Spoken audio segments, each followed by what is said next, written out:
वृद्धावस्था आने के पहले, मृत्यु अवस्था आने के पहले, चलो वृद्धावस्था का तो समय हमें पता है कि शरीर की वृद्धावस्था लगभग इतने वर्ष बाद आ जाएगी, लेकिन मृत्यु अवस्था तो 1 सेकंड के बाद भी आ सकती है। इसलिए हमारा ये जो वर्तमान समय चल रहा है, ये भगवदाकार वृत्ति से युक्त होना चाहिए।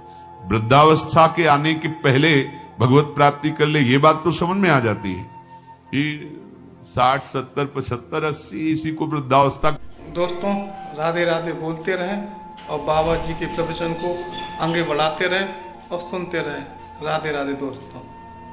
कहते हैं आजकल तो 60, 70 में राधे श्याम हो जाता है। अब तो जवाने नहीं समझ में आते कि जवान कौन है भाई। कैसे समझ में आएंगे जवान? 15-16 की अवस्था है। आप अभी सुने थे प्रश्न उत्तर में, एक ने कहा हमें बहुत निगेटिव विचार आते हैं। तो भैया ये तो पाप का लक्षण है। आप पाप कर्मों से अपनी वृत्ति को हटाइए, नहीं तो नकारात्मक सोच आपको नष्ट कर देगी। क्या करते हो तुम? उनका 5 बार हस्तमैथुन नियम से रोज करता हूं। अब आप विचार करो, इस विषय पर ना तो कहीं चर्चा होती है और ना कहीं कहा जाता है।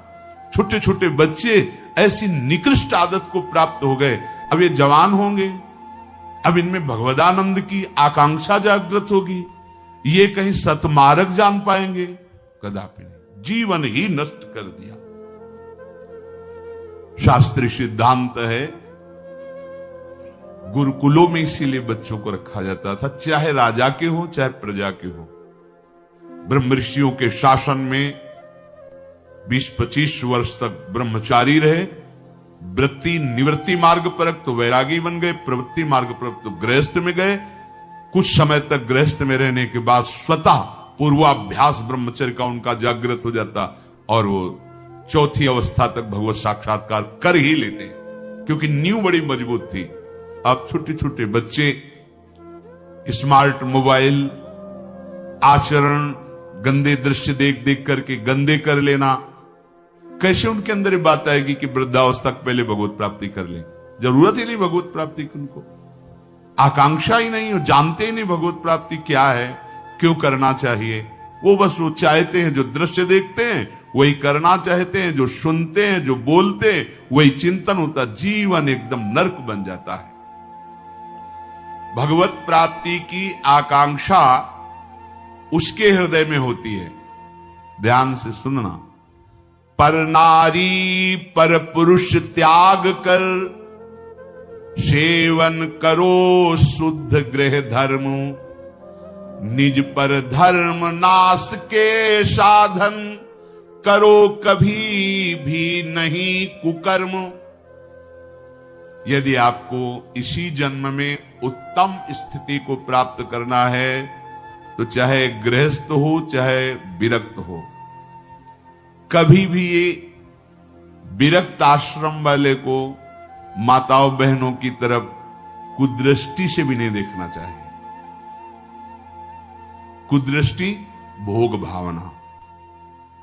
जननी सम जानहि पर नारी, धन पराय विस्ते विष भारी, जिन्हि राम तुम प्राण प्यारे, तिनके मन शुभ सदन तुम्हारे। मातृवत पवित्र भाव। अपने को तो श्री जी की सखिया है, जैसे ललिता, विशाखा, चंपक, चित्रा, तुम विद्यारंग देवी, इंद्रलेखा और सखी सुदेवी, सकल यूथ हित सेवी। ऐसे ही चराचर की जितनी शरीर में भावना हम पवित्र कर पाएंगे उतने दोष हमारा नष्ट हो जाएगा। ये जितनी स्त्री शरीरधारी, ये सब मेरी प्यारी जी की लाडली सहचरिया है, इनके चरणों में प्रणाम। बस जो चाहे आपन कल्याणा, सुजस सुमत सुगत शुभ नाना, सो परनार लीलार गोसाई, तजौ चौथ के चंद की नाई। विरक्त उपासक को माताओं बहनों से आंख मिलाकर कभी बात नहीं करनी चाहिए। उनके मुख की तरफ आए, उनके चरणों की तरफ देखो, चाहे बच्ची हो, चाहे यौवन अवस्था, चाहे वृद्धावस्था की हो। विरक्त साधक को कभी एकांत में माताओं बहनों से संभाषण नहीं करना चाहिए। बीच में किसी को डाल और दूसरा साधक को खड़ा हो जाए, नहीं बाहर निकलो। बाहर अगर बात ही करनी तो मैदान में करो खड़े होकर के। और क्या बात करनी है? हम भगवत प्राप्ति के मार्ग में चले, हमें क्या बात करनी है? बहुत सावधान रहना चाहिए। गृहस्थ धर्म के उपासक को यदि ब्याह हो गया है तो अपनी पत्नी से वो भी धर्मानुकूल, पशुवत व्यवहार नहीं, और पर स्त्री की तरफ तो दृष्टि ही ना करे भोग वृत्ति की। अगर की तो सारे सुकृत नष्ट हो जाएंगे, चाहे वो स्त्री शरीर चाहे वो पुरुष शरीर हो। इसलिए पर नारी पर पुरुष त्याग कर। पर ये सत्संग जिनके कानों में नहीं पहुंचता है, शास्त्र स्वाध्याय नहीं करते, वो इसे मनोरंजन समझने लगे, इसे धर्म नहीं समझते, वो इसे मनोरंजन समझ। क्या इसमें बिगड़ जाता है? जो शास्त्र हैं उनका स्वाध्याय कभी करते नहीं। अब उनको जो समय मिलता है तो नौटंकी नाटक सिनेमा देखते हो जिनमें यही सब की पुष्टता होती है, इसी की बाहुल्यता होती है, वही दृश्य देखते हैं। ना तो कभी भगवत प्रेमी महात्माओं की चरण रज में बैठ करके सत्संग सुना, ना शास्त्र स्वाध्याय किया, तो मनमानी आचरण बढ़ते रहते। कैसे भगवत प्राप्ति की बात आएगी कि जरा मरण मोक्षाय। अगर गृहस्थ धर्म में है तो शुद्ध कर्म करे, जो उसके शास्त्र अनुकूल वर्णन किए गए, वो भी सत्संग से ही पता चलेगा शुद्ध कर्म क्या है, अशुद्ध कर्म क्या है। जो दूसरे के धर्म का नाश करता है, कुकर्म करता है, वो कभी साधन मार्ग पर कैसे चलने की सोच सकता है?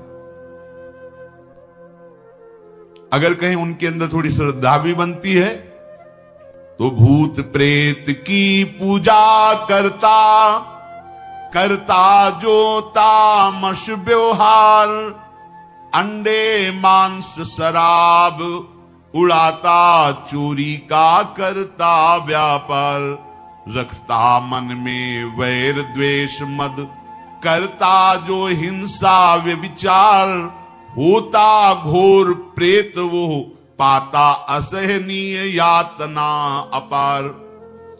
जरा मरण मोक्षाय नहीं, वो प्रेत बनेगा। प्रेत योनि किसको प्राप्त होती है?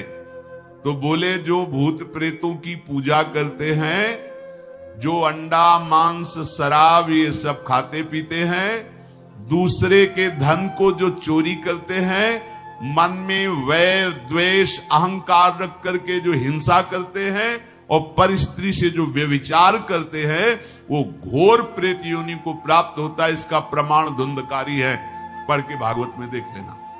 प्रेत योनि को प्राप्त होता है।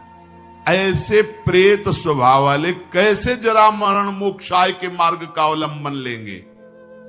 इसलिए तामस वस्तु नशीली, जूठन से रखो परहेज विराग, माता पिता देवता गुरु का, गुरुजन का न करो अपमान, सुख पहुंचाओ सबको संतत, मन में रख श्रद्धा सम्मान।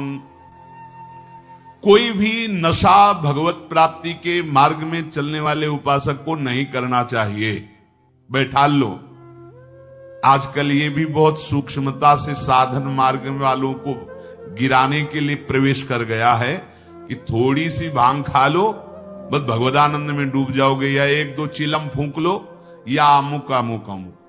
हम प्रणाम करते हैं, जो ऐसा करते हैं सिद्ध महापुरुष होंगे, उनको हम प्रणाम करते हैं, पर अपने कच्चे साधकों के लिए या भगवत प्राप्ति के लक्ष्य वालों के लिए हमें कहीं शास्त्र में आज तक नहीं लिखा, कहीं ऐसा नहीं मिला। कुछ लोग उदाहरण देते हैं कि भगवान शंकर भी भांग खाते हैं।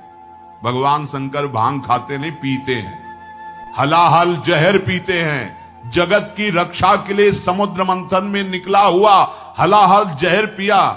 तुम एक धतूरे का फल खा के दिखाओ तो तुम्हें माने उनकी समानता कर सकते हो? जगत रक्षा के लिए भगवान, और यहां से नीचे उतरने नहीं दिया है। यही है नीलकंठ।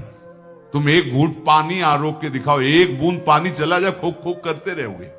पूरा हलाहल जहर समुद्र मंथन का यह आरोक लिया है, इसलिए नीलकंठ भगवान उनको कहा गया।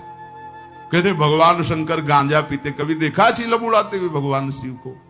अरे भाई समझो, उस भगवान हैं, वो जगत मंगल के लिए सब किए हैं। वो कोई ऐसा नहीं कि थोड़ा भांग खा के कैलाश। भांग का नशा कितनी मिनट रहता है? बहुत 24 घंटे, 12 घंटे 24 घंटे। शंकर सहज स्वरूप समारा, लाग समाधि अखंड अपारा। 88,000 वर्ष तक की समाधि एक बार में, 88,000 वर्ष। 88 मिनट बैठ के बिना हिले दिखाओ मैं तुम, 88 मिनट बिना हिले डुले बैल पद्मासन लगाओ और 88 मिनट बिना हिले डुले, शरीर कांप जाएगा। महापुरुषों के सत आचरण का तो अनुकरण नहीं करते, और उनकी जो महामहिम जगत रक्षा के लिए वृत्ति, उसको बोलते भगवान शंकर नशा करते। कोई भी तामस वस्तु, नशीली वस्तु अगर स्वीकार करेंगे तो शुद्ध भजन नहीं हो पाएगा। इसलिए जो कर रहे हैं वो सिद्ध है, हम प्रणाम करते हैं। हमारा निषेध करने का कोई बल ही नहीं है। शास्त्र कह रहा है तामस वस्तु नशीली, कोई भी नशा नहीं होना चाहिए साधक के जीवन में। वीडियो को लाइक करें और चैनल को सब्सक्राइब करें, और राधे राधे कमेंट में जरूर लिख दिया करें।